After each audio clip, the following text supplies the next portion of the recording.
Hey everyone, it's December 27th, 2016. I'm in Petawawa, Ontario, Canada, and I'm here at Dundonald Hall, the Evolution Jiu-Jitsu Petawawa Club with Professor Stephen Burgess.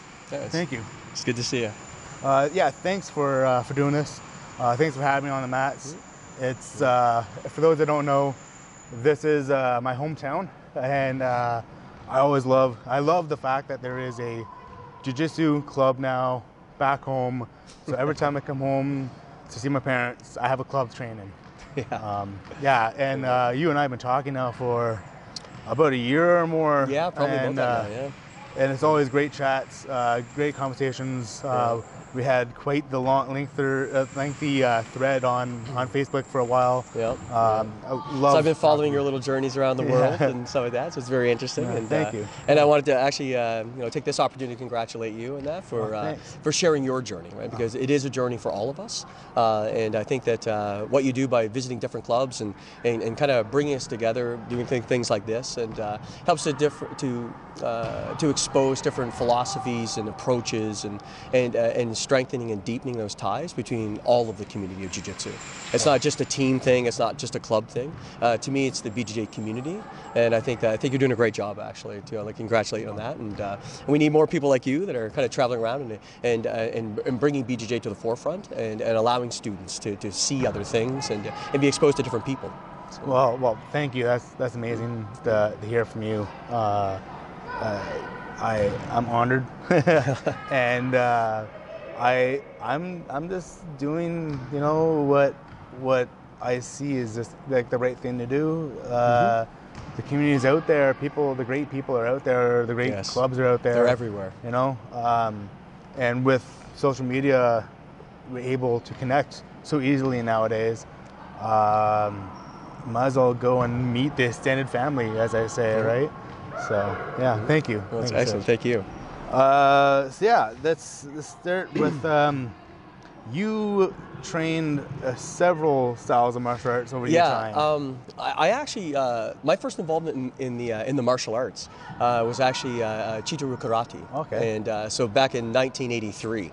So dating myself a little bit, but and to be honest with you, like a lot of young students during that day in my youth, I saw a Chuck Norris movie, actually Lone Wolf McQuade. So for the young kids, they won't know who that is, but you should Google it. We got YouTube now, and I saw a movie. I said, hey, I want to do that. It looked really, really cool and stuff like that. So my mom and my dad took me to my very first karate class, and I was hooked. So I started Chitaru in 1983. Nice. I learned a lot from karate, things that I still do today. Like most people consider me to be a jiu-jitsu practitioner, but my depth is a lot more than that, and I've never believed that one martial art has all the answers. And martial arts and styles specifically are interpretations of concepts. And to be a complete martial artist, I really do believe that you need to expose yourself to as much as possible. So after my exposure first to karate, I moved on to judo. So I became very intrigued with the grappling aspects of actual fighting, and I didn't realize that later in my life how much this would come into play when I started my military career. So I didn't realize that at the time. So that was in the around the mid-late 80s. I started doing judo, and then it was in 1994. Is when, like most people, because of the Ultimate Fighting Championships, saw Brazilian Jiu-Jitsu for the first time. In 1995, I started training Brazilian Jiu-Jitsu. But like most people, there was no black belts here in Canada. So like a lot of us here, we started to travel into the United States, go to seminars and things like that for black belts that were coming into Canada.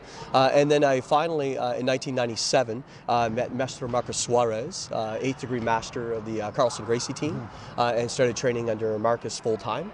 And became his official representative for Nova Scotia in 1997.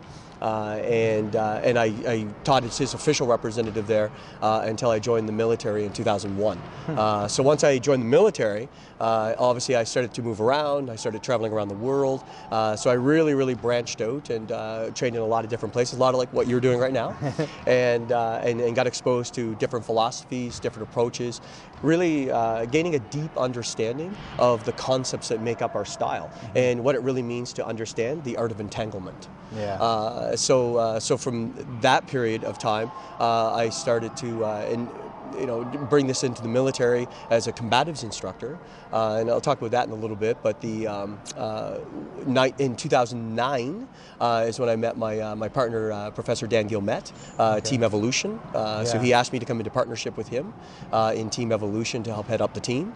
So I've been involved with Professor Guillemette ever since 2009 to help develop our team here, Team Evolution specifically. But I've always maintained my ties to Master Suarez, of course, as my mentor and my teacher. And he's based out of Gatineau, Quebec. Yeah. And so you're the other club is in just outside Ottawa, in Gatineau. That is correct. Yeah. But Marcus Torres is out in Vancouver. In Vancouver, British Columbia. Yes. So when you were starting off, was there a lot of like just going to seminars or watching the videos, or did you like travel out to BC a lot? Well, for the first couple of years, it was basically all videos and traveling to seminars, and so actually at that time, Ontario was bringing a lot of folks in. Hickson Gracie, Hoist Gracie, Horian Gracie. There was a whole bunch of guys that were being brought into Ontario, and I think that Ontario, Toronto specifically, was kind of the hub for that as far as the introduction of BJJ into Canada. But there was also folks obviously out west as well, including British Columbia and Alberta, that were bringing folks in to teach Jiu-Jitsu. So for that first couple of years, it was just, like you said, watching videos, trying to get your hands on as much as you possibly could. We didn't have the internet, so it made it a little bit more difficult for us folks. We had to travel. Well, there was those order by mail via VHS. Yeah, the old VHS tapes. And again, I hate dating myself like that, but like I said, the young kids, they won't know about that stuff, but you'll have to look it up. But yeah, we used to travel, and we would watch the videos, go to seminars, to different clubs of folks that would bring guys in, and then it was when Marcus came to Canada in '97 is when I started to travel out to British Columbia to train with Marcus in Vancouver at the original academies that he had there. And then of course I would bring him to Nova Scotia to do seminars every year and things like that, to work with the students that I was teaching there as his representative, and to also improve my own game. And that was pretty much how it went for, I think, those early days. I think for most folks. Most of the guys that are black belts today, like, we're all first generation black belts here in Canada. Because I mean, a lot of guys don't realize that Jiu-Jitsu is still that new in Canada, that there are still folks that are still relatively young that are first generation black belts here. And that's what's happened now. And now we can travel. I didn't see a real life black belt on the mats in person until 3-4 years ago. And there was a seminar happening in town, and it was actually our club throwing it on, and they were going to be there for the seminar. I was like, okay, I know there's going to be some black belts at the seminar.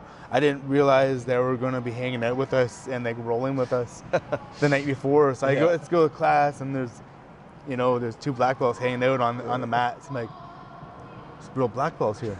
Like before that, I mean, before that, this is 4 years ago. Before that, all I've ever seen was purple. Highest was purple. And there were people who were, there were long distance learning from their instructors, right? I mean, we had the same thing. Like, honestly, I remember in the mid 1990s, the highest ranked guy in Canada was a blue belt. And if you saw a purple belts were gods. Like, they were, we used to call them black belts in training, and they were, they were so good, and because we just didn't have the level of instructor here that to see very high level jiu-jitsu, and and it was like that for a number of years. So, really, that's why I said, most of the folks today, and even, our style is still relatively new in Canada. Yeah. I mean, we're talking like a really, a decade, a decade and a half of actually having black belts in Canada. So that's why we still have a first generation of black belt here. And there's still a lot of academies, across Canada today that don't even have a black belt instructor. Yeah. So, I know that, as time passes and as the years go by, we'll have more black belts and there'll be more teams and we'll spread it to more communities and that. Just like karate, like judo, like taekwondo, kung fu, all the other more, traditional styles that started out back in, in the 1950s and 60s after the war and that, when it all came to North America, it would be the same thing. They had a growth of about 20, 30 years there before it really spread across the nation. Yeah. And we'll go through the same thing. Yeah, and given that Brazilian Jiu-Jitsu, it takes longer on average for your belts anyways. It's going to take that much longer for it to grow. Yeah, honestly, I can count on a hand how many guys I started with doing BJJ specifically that ended up going to black belt. I can count on a hand of the guys in my original class. The guys I remember, how many actually went to black belt. I can count them on a hand.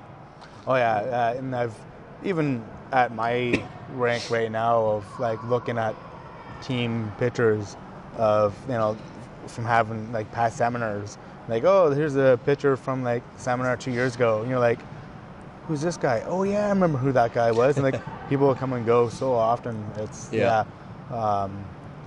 and I think you hit on something there. Is that and I don't believe that it's unique to Jiu-Jitsu. Like again, I come from 2 other martial arts to begin with, so I'm not naive enough to believe that that Jiu-Jitsu has this kind of like mystic knowledge or something like that. Like I've been around too long for that. I mean I've trained, competed, taught all over the world, so I've seen too much to believe that. Yeah. And I know it's not true. It's a universal truth that no one style has all the answers. And I find that when you see these personal journeys, that's what it really becomes. What I always tell my students here in Petawawa is that I can't teach you Jiu-Jitsu. Jiu-Jitsu is an expression of who you are. It's something inside of you. So the analogy I like to use, it's like walking into a room with the lights off. Now, the room is full of furniture, it's full of all kinds of objects. So when you turn the lights off and it's pitch dark, you'll walk through a room and you'll bump into all kinds of stuff because you can't see it. You don't realize it's there. So I think all an instructor does, an instructor is like a dimmer switch. And they just turn up the switch so that you start to see shadows. Okay. You start to actually see what's already there. So, a sculptor would use the example of, a great artist, will always tell you that they don't create a sculpture. No. They chisel away all of the junk around it. Yeah. It's always in the block. Yeah. Well, I see Jiu-Jitsu exactly the same with a student. I can't teach a student Jiu-Jitsu. I can't teach them anything. I teach them how to express what is already there. So I just show them concepts. And that's when you get into the differences of concept-based jiu-jitsu versus technique-based jiu-jitsu. And I'm a concept-based jiu-jitsu practitioner. And I don't hoard techniques. I don't believe in tricks. I believe in fundamental concepts of jiu-jitsu that are true always. Another analogy I like to use is that if you and I disagree about gravity, well, if we jump off the top of this building right now, we'll see who's right. Yeah. So it's not a question of interpretation or a matter of your stylistic expression. Yeah. What's true is true. And I've always believed that in Jiu-Jitsu, that it has to be simplified to core concepts, and I don't worry about trickery and things like that. So I don't do that. I had a guy one time tell me that, I know 20 variations of the triangle. So I said to him, well, I know the triangle. Yeah. So let's roll. All right? So that's kind of my philosophy of Jiu-Jitsu. Conceptual training is still very new to me. I've tried my hand with it to really kind of think about it, like, okay, just roll and think about the concepts of an armbar, the concepts of a sweep, and apply to them, rather than, okay, I'm going to look for this one sweep or this one setup, right? It's still kind of to have that different kind of mindset of just kind of breaking down the generalized kind of like fundamentals of what you need. I find it's once you can really just let go, all kinds of things come up. Yes. And it's funny because then you'll be like, well, what do I do? I'm like, I don't know, it works. Yeah. Well, I'll let you know a little secret. Yeah. Even at the black belt level, it's still difficult. Yeah. You never stop pursuing it. I believe it's the true enlightenment within our style. Yeah. And I think that you hit on a key element there. I think that once you free yourself, then you don't become constrained. Mm-hmm. And what I mean by that is that guys will often ask me, like when I roll, they'll say, well, like, what are you looking for? What are you trying to do? And I always say the same thing, nothing. I'm not trying to do anything. I live in the moment. Yeah. I make sure that I don't miss what is there, and I always remain opportunistic. I try to be in the fight and out of the fight at the exact same time. And it's very difficult for people to understand that. And I find because what they're always trying to do is they're always trying to do a cookie cutter approach. Like, I'll always grab the person here, I'll always move this way. And they don't realize that that's very easy to spot. Like, you might be able to get me with it one time, but try it a second time. Yeah. That's the key, right? And if your jiu-jitsu is just based on hoarding techniques, what ends up happening is that you roll with an opponent, so you're rolling with your guy on the mat, and the guy that wins is the one who just knows more technique. Yeah. So eventually, you're going to keep laying down your cards, and someone has more cards. Yeah. Well, that's fundamentally flawed. That's a weakness, because then you're always relying on just knowing more. Yeah. But because the techniques are infinite. That's the thing. Like there's so many ways of doing it. There's no right or wrong in jiu-jitsu. There's only what works. So what happens is that, so you just end up getting that little card game going. Yeah. But if you master concepts, finite concepts, well, they're exactly that, finite. There's a limited number of them. That's a lot easier to learn. So I always tell students is that, if you want to learn jiu-jitsu, then learn what not to do. Just do everything else. That's jiu-jitsu. And that's really what it comes down to. Yeah. And it doesn't matter if the guy knows 20 variations of the triangle choke. You just need to know the 5 elements of the triangle choke. Yeah. That's it. And then like a little Jenga game, what I do is when I'm rolling with someone and they're trying to employ some little technique or some little trick they're trying to do, I just take a little piece out. So I never give them the condition to go. Yeah. And that's the concept-based approach to jiu-jitsu. It's a lot easier to learn. It's a lot easier to master. That's it's like I don't know anything else to say about that. That's like the whole arch in a nutshell, I guess, really is. Well, or it's at least my interpretation of it, right? And Oh. it's like when you talk about, as you know now, rolling with me and that, and we've done some training together. And I always thank you for going easy on me too, because I am an old guy now, and I try to start slowing down. To me, I just see jiu-jitsu in very simple relative terms, and I believe that is a true path to really understanding it.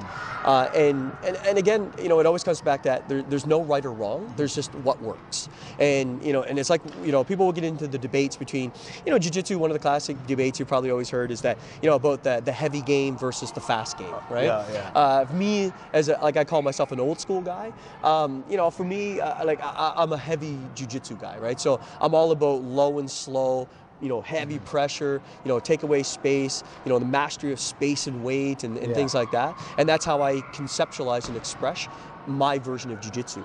Now other guys, they'll come through and they'll go like really, really fast, and it's a high, fluid mobility game. There's no right or wrong, right? And and you'll see 2 high-level guys match up, say 2 black belts match up, and if they're the opposite game, you'll watch them just try to employ their games, and one guy will win, right? Yeah. And that's really what it comes down to. Yeah. What works for one person won't work for another. Yeah, absolutely. Like, your body type, your mindset. That's why I say jiu-jitsu is an expression of who you are. Yeah. So, the worst thing you can do as a student is to try to mimic your instructor.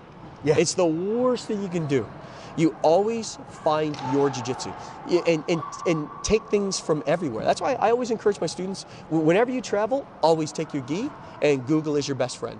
Yeah. always find the closest place to go train, because there's no right or wrong. There's no one professor, no one team has all the answers. Yeah. And if you think that, you limit yourself so dramatically, and you'll never find your true expression of jiu-jitsu, because what works for me may not work for you. Yeah, and I've said that at a few clubs I've been to, where we're talking philosophy and theory, as you're warming up before class starts, and we start talking about different styles or something, and I always like to throw it out there and be like, well, there's no move that's 100%, and just kind of test the waters. Wouldn't that be great if there was? Yeah, I don't know.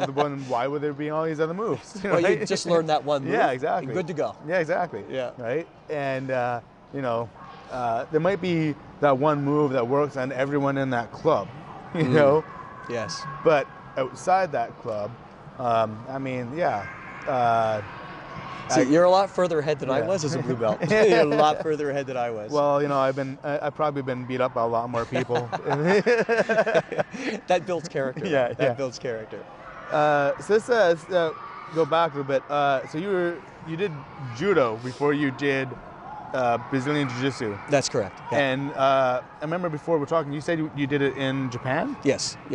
Yeah, I spent a couple years there training and learning how to really move into the real art of entanglement. There's a lot of guys in judo, are some of the best ground fighters I've ever seen.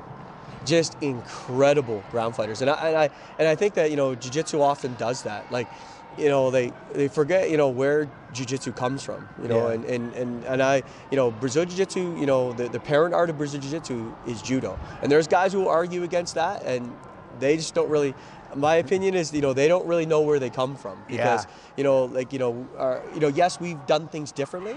We've emphasized different things, and especially the use of the guard, in certain aspects of how we transition our mobility game. Yeah, I totally agree. It's different than judo. Yeah, I totally agree. It's had so many different influences over the years from different arts. That's right. Yeah, but, wrestling has had an influence on jiu-jitsu, like what modern jiu-jitsu looks like. And jiu-jitsu from the time of its inception, has changed dramatically. The jiu-jitsu, from even when I started, I think the jiu-jitsu today is probably a lot better.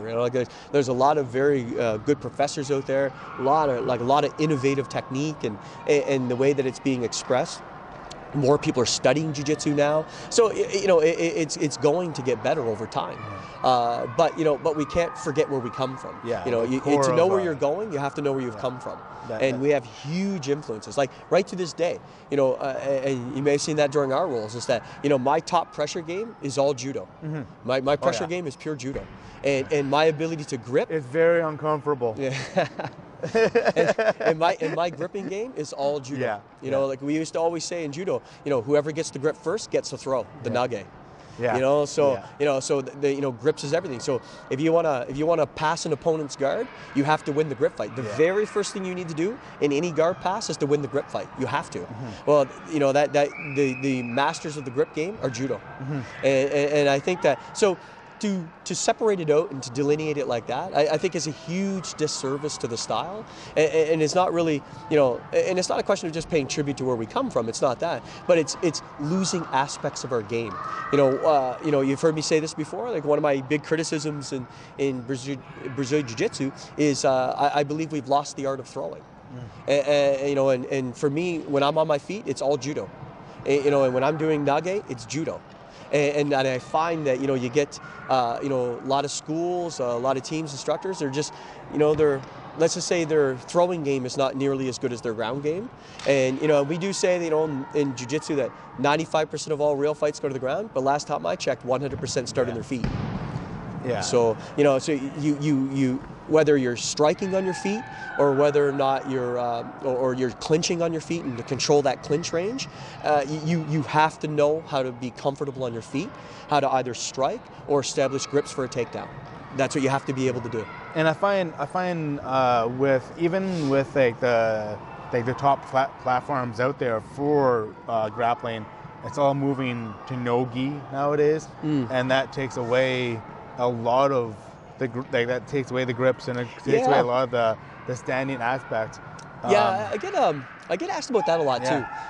Is that like I've got nothing against no-gi jiu-jitsu, but but to me when guys say they're doing no-gi and it's still Brazilian jiu-jitsu and stuff like that, like I respectfully disagree. Brazilian jiu-jitsu isn't a gi, right? And no-gi to me is wrestling with submission, and there's aspects that are so critically important, both in judo and Brazilian jiu-jitsu, that require the use of the gi. And one of the things you'll hear said is, but no gi is more realistic because if you're in a street fight, guys don't wear gis. Well, the last time I checked too, guys don't wear singlets either, and they're not wearing rash guards and shorts, right? Like generally speaking, like they're wearing clothing of some sort that it's more like a gi. So I think that's a strange argument to make. And I think that it's important to learn both the gi and no gi. But what I do find is that when people start with no gi first and try to transition to gi, it's a very difficult transition for them. They're not used to the grips. They're not used to how people can actually use that for control, for the osikomi, the control. Whereas people who go from the gi to no gi, I find just generally speaking seem to have a bit easier of a time making the transition, because it's easier to move down than to move up. And it's really a grip game. That's really what it comes down to. It's the grip game. I personally love working on both because I love the dynamics between the two. Yes. Because and that's very important. It's very important to do both. Yeah, because you can't always want to look for classical grips. It might be easier to go for just a necktie and that's correct. Yes, absolutely. But yeah, I'm going to ask you about for judo and Newaza. So when you moved over to Brazilian Jiu-Jitsu, I guess you noticed quite a bit of changes between the biggest thing I noticed, probably the most critical thing that I noticed, making the transition from one to the other, was the throws. Right now, I probably only use about a dozen throws out of the classic Kodokan throws. And most of the ones that I don't use now are ones that require me to turn my back. Because what I found was that, I would lock up with a BJJ practitioner and I would start to try to turn my back and then I get choked. Or they would jump on my back and put hooks in, and because they didn't care about the throw. That was the funny thing too, is that the fight didn't stop with the throw. For them, the fight started when they hit the ground. So they would just keep going. So I could get the throw, but then I would end up getting choked out or armbarred. And it's not that I didn't know chokes and arm bars, but it's just as you know, our style is completely based on that ability to get to a submission hold. It's always working to finish an opponent with a submission hold. So I found that the most difficult part of making that transition from judo to jiu-jitsu was really the change in the strategy of how to get the fight to the ground without exposing myself. That was probably it. So I had to dramatically simplify and reduce the types of throws that I did and the number I would do. And that was probably the biggest part for me. What about guard breaks and arc passing and half guard? So in my little experience, like more watching or rolling with traditional judo guys, a lot of the Newaza, the traditional Newaza, doesn't really include a lot of that, and what I've seen in judo. And you know what, and that's unfortunate too. Is that there are practitioners of judo. What I like to again refer to as like kind of the old school judo guys. That have amazing groundwork, as good as any Brazilian jiu-jitsu practitioner I've ever trained with. And that's a misconception that the judo guys are just throwing guys with not as good at groundwork as the jiu-jitsu guys, and that's completely untrue, completely utterly untrue. What I think what has happened, a lot of what has happened with jiu-jitsu is, if you want to think about it, we went to the opposite ends of the spectrum. Is that once judo became an Olympic sport and they started to really emphasize the sportive aspect of judo, the emphasis became the throw, the nage, not the groundwork.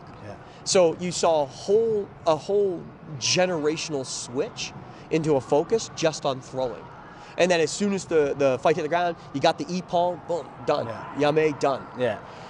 And then, but you saw Brazilian Jiu-Jitsu do exactly the opposite. We started to allow guard pulling as a legitimate throw.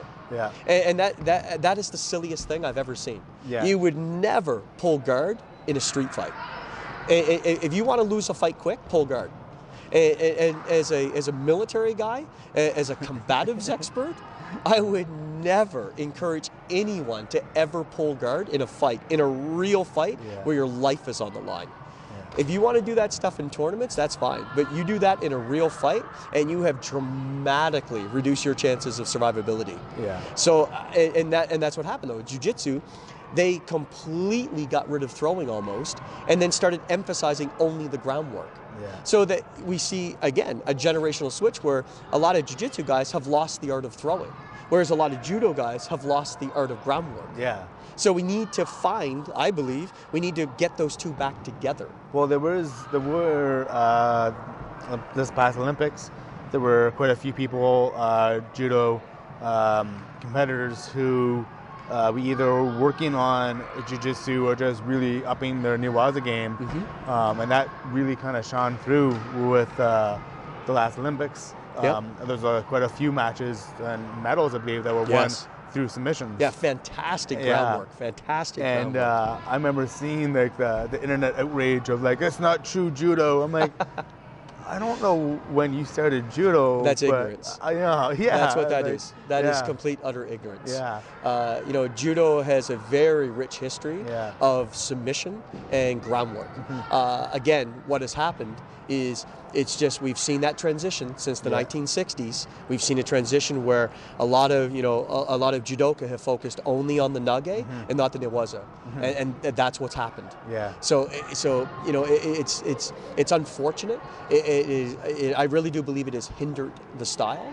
It has held it back. Hopefully, maybe like you said, you saw in the last Olympics there was a lot of fantastic groundwork, amazing submissions, very very slick groundwork from a lot of very high level judoka, and I'm hoping that maybe and maybe hopefully in part due to the popularity of Jiu-Jitsu, Brazilian Jiu-Jitsu specifically, is that they see now that the importance of getting back their groundwork, getting it back. Yeah. So to make the claim that they don't have groundwork or never had it, that's a silly statement to make. They've always had it, they just moved away from it. Same argument that I make with Brazilian Jiu-Jitsu. What we need to do is we need to bring throwing back into our art, the actual legitimate clinch work. And the two best styles I believe in the world for stand-up clinch work is judo and wrestling. They're masters of the clinch in being able to get a throw or a takedown, to be able to dominate the clinch so that when that fight goes to the ground, they're in a dominant position. And I believe that when it transitions to the ground, Brazilian Jiu-Jitsu I believe is the king of the ground.